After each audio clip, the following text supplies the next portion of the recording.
जहाँ फैला जे बुरगारि सार लोगोसे मेन्डेला सारमोन आरो लोगोसे थाग्रा आदामोन फैदों बेवहाय स' आङो दायो फैला जे बुरगारि सारनिफ्राय मिथिनो लागोन जे बिथाङा बेयाव फैनानै माबायदि मोनदों आरो लोगोसे बिथाङा रायजो राजाफोरनि सायाव मा फोरमायनो सानो गासैनिसिमबो खुलुमनाय बावहरग्रोबाय थांनाय समाव जिखिनि दुखुनांथाव जाथाय जालांबाय बिनि थाखाय आङो गंनैबो न'खरनिसिम आंनि दुखु मोननायखौ फोरमायबाय लोगोसे बे जाथायनि दायनिगिरिखौ आयेननि गेजेरजों बिजिरनानै जाहाथे गोख्रों साजा होयो बिनि थाखायबो आं सरकारनि खाथियाव खावलायहरदों दा जायखिजाया बर'फ्रा गोलाव सम हाथियार लानानै आन्दलन खालामबोबाय जाय आन्दलनाव जोंनि गोबां बर' जोहोलाव जोहोलावजोफ्रा अबथिरा मुंख्लं जानांबाय गोबाङा फिसाय गोमाजाबाय गोबाङा गथ' गोमाजाबाय आरो गोबाङानो मावरिया जानांबाय बिदि गोलाव सम आन्दलन खालामनायनि उनावहाय थांनाय 2020 मायथाइनि 27 जानुवारियाव थामथि खेबनि थाखाय मोनसे एकर्ड खालामबाय जायखौ जोङो बड' पिस एकर्ड होननानै बुंनाय जादों दा खोथाया जाहैबाय मा नैबे एकर्डनि गेजेरजों जोंनि बिटिआर ओनसोलाव मोनसे गोजोनखौ गायसननो नागिरदों मानोना बारलांनाय समखौ जों दिनै बयबो बावगारलांनो सानबाय मोनसे गोजोन थासारिनि गेजेरजों बयबो गावबा गावनि गथ'खौ मोजां लेखा फोरोंनानै गियाननि मानसि खालामनानै समाजाव बा न'खराव मोनसे गावबा गाव गोजोनै थानो हानायनि जि बेबस्था बे खोथाखौ दिनै बयबो सिन्था खालामदों दा बेखायनो नैबे बड' पिस एकर्ड होननानै बुंनाय जादों दा खोथाया जाहैबाय मा जों बेखौ खालि ओरैनो एकर्डनि मुंखौ पिस एकर्ड होबाल'बो जानाय नङा बेखौ जोङो मोगथाङाव जाफुंहोनो गोनांब्ला एकर्डआव थानाय मोनफ्रोमबो दफाफोरखौ जों फारियै मावफुंनो नांगोन आरो जोङो आसा खालामदों बे एकर्डफ्रा लासै लासै मावफुंलांजानो थांगासिनो दं थारैनो बेफोर मोनफ्रोमबो एकर्डआ मावफुंजाब्लानो जोंनि गेजेराव पिसआ फैगोन गोजोना फैगोन बेनि अनगायैबो आं मोनसे खावलायगोन दिनै जुदि जोङो गोजोन जायाखै होननानै बेखौ प्रुभ खालामनो थाखाय जों गावबा गावनो जुदि असान्तिखौ गायसननो नाजायोब्लाबो बेयाव मालाबाबो गोजोना फैनाय नङा नों जेसेबांखिनि एकर्ड खालामाथों मानो दा बेखायनो आं बयबो खावलायगोन जे गोजोना जोंनि आखायावबो दङ बे गोजोनखौ जों गावबा गावनो गायसनलांनो हायो आरो जिहेतु एकर्डखौ पिस एकर्ड होननानै बुंदोंब्ला एकर्डआव थानाय मोनफ्रोमबो दफाफोरा मावजानो नांगोन आरो दिनै बिटिआर सरकारा बिनि थाखायनो भारत सरकार आरो आसाम सरकारजों लोगोसे थाफानानै बेफोर एकर्डफोरखौ मावफुंलांनो थाखाय थाग थियारि जादों दा ओंखायनो आङो मोनसे खोथाखौ खावलायबावगोन जालांनाय नैबे जाथायखौ लानानै जाहाथे जों गावजों गाव हाद्रि सारलायलाया गावजों गाव जों सोंखारिलायबाय थाया आरो जाय खोथाखौ बुङोब्ला जोंनि गेजेराव गावस्रानाय आरो असान्तिया सोरजिजागोन जों बयबो बिनिफ्राय जानगाराव थानो नांगौ दिनै जोंनि जायफ्रा गावबा गावखौ बुद्धिजिबि बा इन्टेलेक्सुयेल होननानै साननानै लादों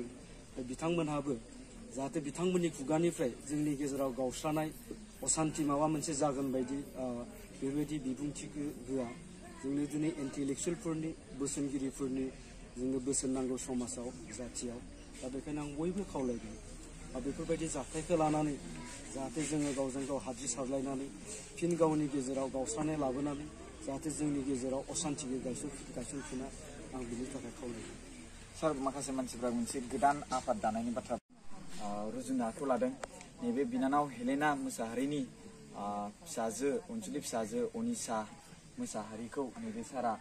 माने जेब्ला फरायनाय सम जागोन ना अब्ला बे फरायनाय समखौ लानानै क्लास 10 सिम एबा 10 थाखोसिम दा गासै जानाय लोंनाय गाननाय जोमनायजों लोगोसे गावनि नैबे सारनिहा मोनसे फरायसालि दं जाहैदों बे फरायसालियाव बिथाङा फरायहोगोन आरोना स' बेनिखायनो बिनानाव हेलेना मोसाहारिया मा बुङो बिनि सायावहाय बिथाङा नैबे गैला जे बुरगारि सारा जे बे बाथ्राखौ बुंदों जे गाव आखायाव लानो नागिरदों रुजुनो नागिरदों बे बाथ्राखौ नों बिनानावा रुजुनानै माने एक्सेप्ट खालामनो हागोन ना हाया बेखौ नोंथाङा फसंनानै बुंनानै होबानो जाबाय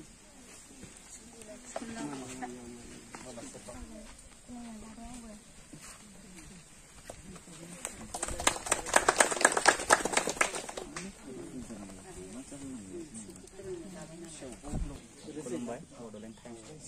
निउसनि गेजेरजों दिनैहाय जोङो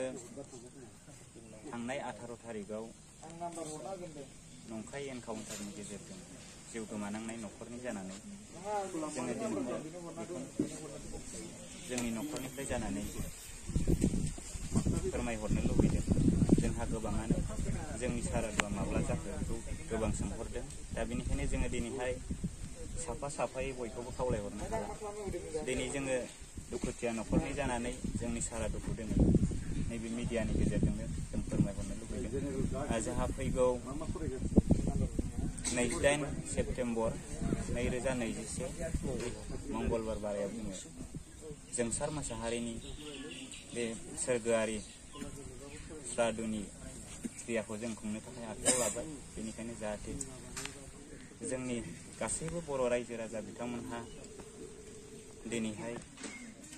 जोंसार मोसाहारिनि रुंसारि जानाय बे सोरगोआव बिदाय होनाय बे हाबाफारियाव बाहागो लानो गोसो जानाय आइ आफा रायजो राजा बिथांमोनहा गोसो जानानै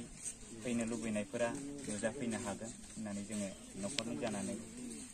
बेखौनो गुरैयै फोरमायहरनाय जाहैबाय। जाहाथे बिथांनि सोरगोआरि जिउआ जोंनि साफ्रोमबो बर' रायजो राजानि बोर सारस्रिनायजों सोरगोआव आलो गोजोनै जायगा मोनहैथों होननानै जोङो बे मिजिं आरो आसाखौ थिनानै दिनैनि बे बड'लेण्ड टाइम्स निउसनि गेजेरजों जों बेखौनो गुरैयै फोरमायहरनायजों लोगोसे खावलायहरनाय जाबाय। आंबो बिथांनि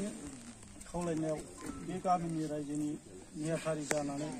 बिथांमोननि न'खरनि हांख्रायनायाव जोंबो गामिनि जानानै मदद होफानाय जायो।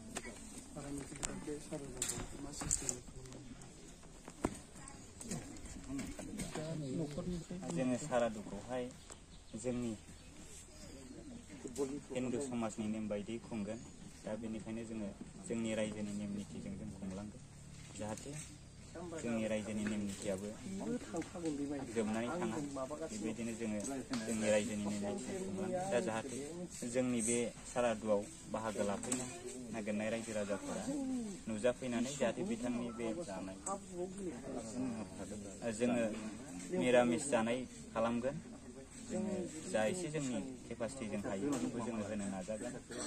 बेयावहाय जाहाथे गोबांनो फैनाय रायजो राजा बिथांमोनहा माबा मोनसे दै मोनलोङा ओंखाम मोनजाया जालाङोबा जाहाथे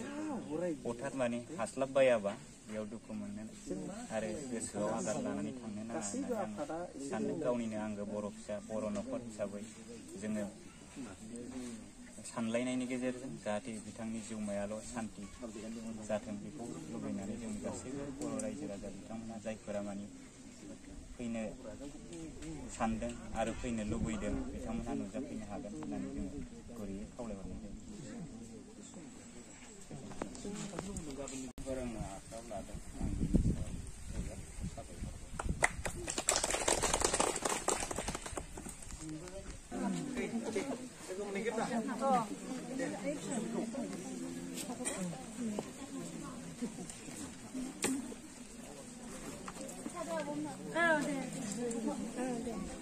네.